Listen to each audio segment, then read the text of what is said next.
नमस्कार दोस्तों, analyser app में आपका स्वागत है। दोस्तों आज हम बात करेंगे लिंगागिरी विद्रोह। लिंगागिरी विद्रोह के जितने भी इंपॉर्टेंट फैक्ट हैं सबको हम ट्रिक के माध्यम से याद कर लेंगे 2 मिनट में। देखिए, यह है आपका लिंगागिरी विद्रोह।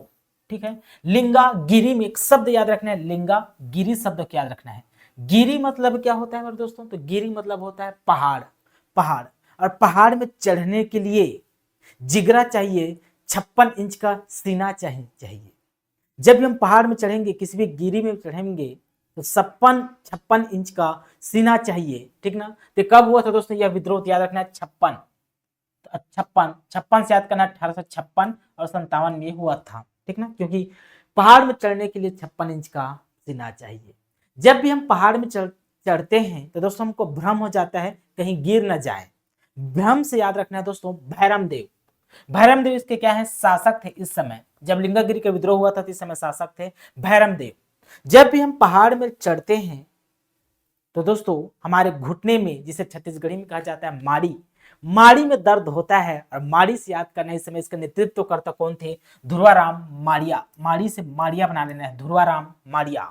ठीक है, स्थान कहां हुआ था दोस्तों? तो लिंगागिरी विद्रोह बीजापुर में हुआ था। याद रखना है, बहुत सारी किताबों में नहीं मिलता है देखने को कि लिंगागिरी कहां पड़ता है। तो लिंगागिरी विद्रोह हुआ था आपके बीजापुर डिस्ट्रिक्ट में, लगभग यहां दोस्तों बीजापुर के यहां लिंगागिरी क्या है? एक तालुका था। लिंगागिरी क्या है? एक तालुका है जिसका प्रमुख ध्रुवाराम माड़िया थे। ठीक, कारण क्या है?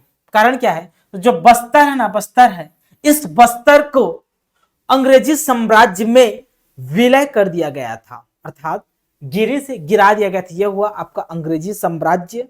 अंग्रेजी साम्राज्य, इस अंग्रेजी साम्राज्य में बस्तर को गिरा दिया गया था, अर्थात विलय कर दिया गया था।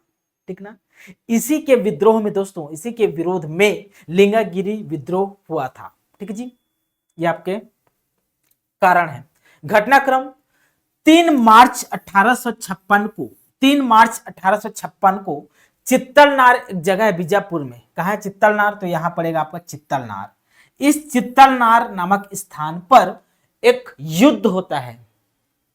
युद्ध किसके किसके बीच? तो अंग्रेज और विद्रोहियों के बीच युद्ध होता है, विद्रोहियों के बीच, जिसमें दोस्तों भोपालपट्टनम के एक जमींदार थे जिन्होंने अंग्रेजों का साथ दिया था और इस युद्ध में वे पूरी तरह से घायल हो गए थे। कहां के जमींदार? तो भोपालपट्टनम के जमींदार। भोपालपट्टनम बीजापुर में यहां पड़ता है, इधर।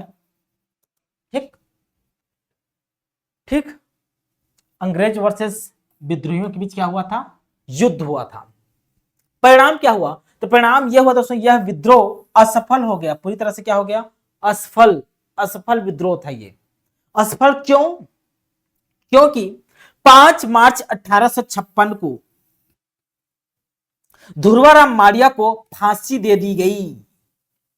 और ध्रुवाराम माड़िया को बस्तर का दूसरा शहीद कहा जाता है। याद रखना है 5 मार्च 1856 को फांसी दी गई थी। दूसरा क्या होता है कि लिंगागिरी तालुका को, इस पूरे लिंगागिरी तालुका को भोपालपट्टनम के जमींदार को दे दिया गया। लिंगागिरी तालुका को भोपालपट्टनम के जमींदार को दे दिया गया। राइट? इसलिए दोस्तों इस विद्रोह को, लिंगागिरी विद्रोह को बस्तर का महान मुक्ति संग्राम भी कहा जाता है। हालांकि यह विद्रोह असफल था, लेकिन इसे बस्तर का महान मुक्ति संग्राम कहा जाता है। अभी के लिए बहुत बहुत धन्यवाद। Thank you.